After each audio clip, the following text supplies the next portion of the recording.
Welcome to The Approach Shot, the golf show that's more laughs than links, more stories than strokes, more guffaws than golfers.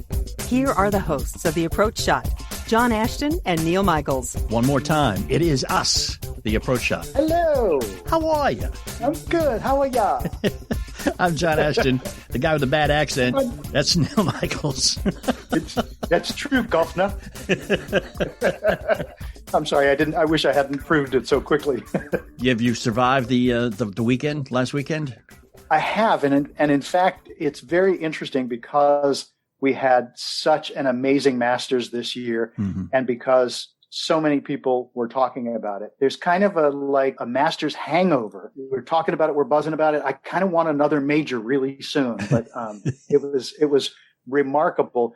And, this was also the week that we had the NCAA tournament. We had WrestleMania. We had baseball start. So, we had a lot of sports. I'm having to catch my breath. I heard a story that you may be interested in. It was about using golf for some Judeo-Christian cooperation. It seems that Benjamin Netanyahu actually sent a message to the Pope and said, I suggest that we get together and play a game of golf just to show how well we can cooperate, even though we're from, different sides of the religion. Pope said, that's a great idea, but I don't play golf. So he goes to the College of Cardinals and says, do any of you play golf? And they're all, no, we don't. But one of the cardinals said, I have a parishioner who is a devout Catholic in my hometown of Columbus, Ohio, and I know that he's a great golfer. So they had this little ceremony and they made Jack Nicklaus a priest temporarily. Ah. And he played representing the Vatican. Wow. And when it was over, he called the Pope to, report. He said, Your Holiness, I have to tell you, I have never driven the ball so consistently well. I have never in my life hit my irons as crisp as I hit them in that round. And my putts, no matter from which direction and how far, all found the center of the cup. It was as if I was being inspired by someone from above. And the Pope said, sounds great. So we won. He said, no. Regrettably, I lost by 3 strokes to Rabbi Tiger Woods.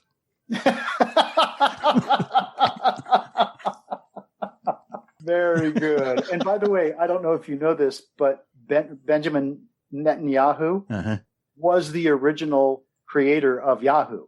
So that's why when you say his name, or when I say his name, you have to say Netanyahu. Oh, I've killed John. That joke went down the wrong way, man. I you remember went that much longer for a much shorter laugh. I remember that jingle.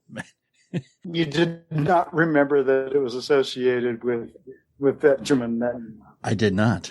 I did, however, remember that his brother was the guy that led the raid on Entebbe, is he not? I do believe so. Yes. Yeah. Wow, we have raised the bar so high on Fountain of Useless Information today. You can write it down, use it to amaze and astound your friends at your next party, if you're having one of those parties. If, on the other hand, your party is an ice cream party with sprinkles. Sprinkles! Boy, do we have the guy for you. That's it. Whoop, here he is. Very nice. DC Glen is our guest today of the hip-hop group Tag Team, who we will recognize because we just gave you 2 ginormous hints. And he has seen a resurgence in both his individual and his musical careers. Absolutely true. Thanks. Yep. Thanks, Geico, for turning a career that was already doing well up a notch. That's right. And then, of course, golf is a funny game, and we've got a wonderful comedian who tells stories. So, yeah, Jeff Macilino will be with us. So, Jeff Macilino, DC Glen, and you. A motley crew, if there ever was one. It's all coming up, so hang on. We'll be right back. We are The Approach Shot. Attention anyone who is impacted by the current pandemic and has $2,000 or more in credit card debt. If any credit card companies extended your credit with attractive interest rates or low minimum balances, and now because of it, you owe thousands of dollars in credit card debt. Here's some really great news. It happened to millions of people at no fault of their own. But thanks to a powerful program now approved, anyone with $2,000 or more in credit card debt can cut their credit card payments up to half and reduce or eliminate interest charges altogether. That's right. Our nationwide nationwide nonprofit program is helping U.S. residents cut their credit card payments. We've helped over 500,000 people with their credit card debt, and now we can help you. Bad credit card debt happens to good people. Get free of credit card debt today. Call Credit Guard of America now at 800-672-6925 to see how this powerful nonprofit program can work for you. The call and information are free. Call 800-672-6925. That's 800-672-6925. 800-672-6925.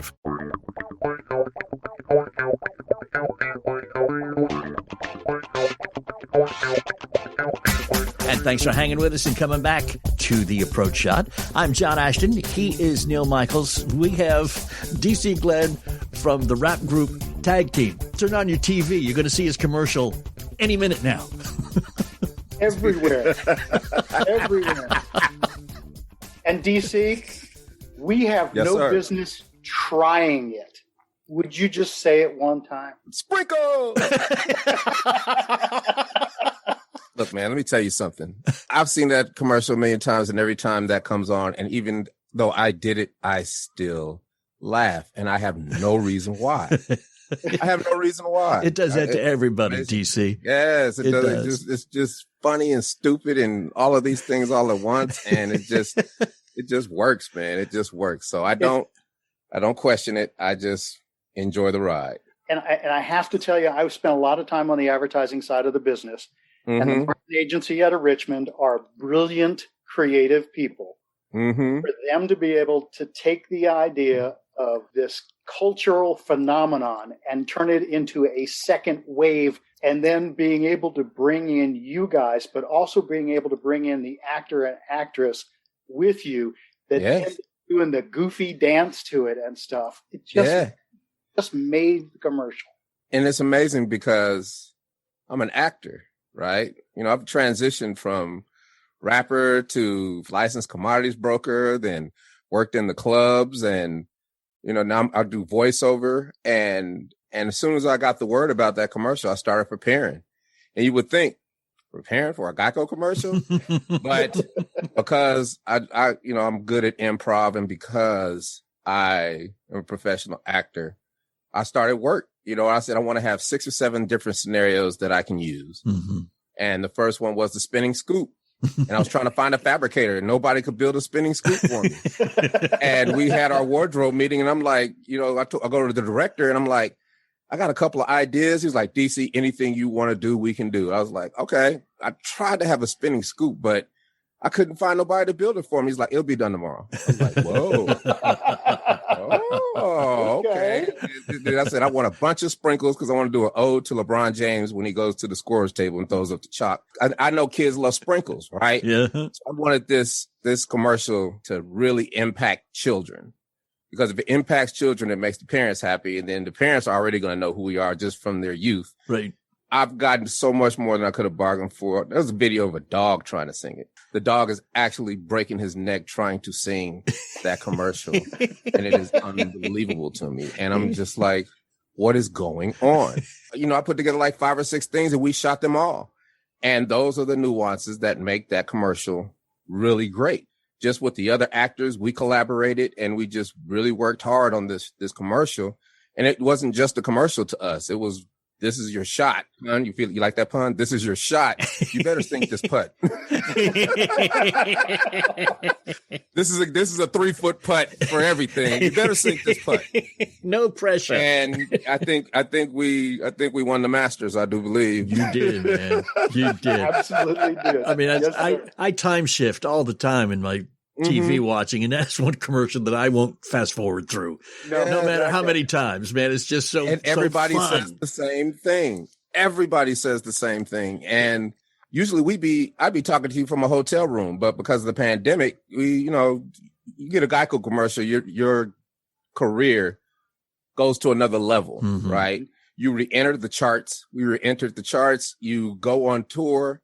And you're just never seen again because you're always working, right? But we didn't do that because, you know, we're in a pandemic. Now it's starting to open up. We're about to do a show for a 1-year-old child because their parents loves the fact that their child loves that commercial and doesn't even know why. And they want to bring us in, pay us to do a show for a 1-year-old.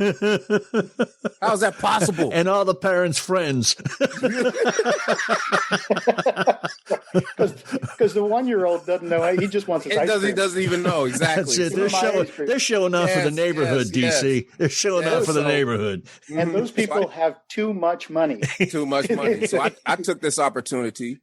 You know, people are like, are you excited? Were you excited? Were you excited? I'm like, I was excited the first 2 days after they called us.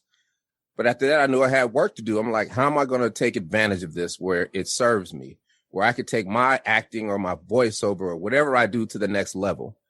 And I instantly I tried to find a publicist and nobody could really figure out what to do with it. And I was like, you know what? Let me join it. I'm going to do it myself. I joined the organization and these little ladies gave me the game and I haven't stopped running. And that's kind of how we met, right? It's like, I'm basically a PR firm now. I do tons of interviews and podcasts, and it's opened me up to avenues that I never thought possible.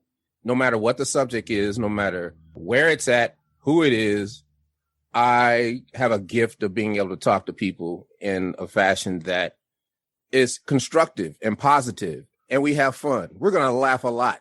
Yep. Right. We've already been laughing a lot because this is fun. It is. I mean, this is nothing but fun. So I've took lemons and made a lemonade company and then Lemonade Corporation. Now I'm franchising that corporation. Like I've taken it and ran with it, and it is blowing me away, the opportunities that are coming my way. You know, I'm working on Ellen now. I'm working on Good Morning America. Wow. Like all these opportunities, and nobody's telling me no. And it's like, that's what it's about. It's hard and you don't give up. And Whoop There It Is came out in 1993. 1993. And was absolutely a global phenomenon.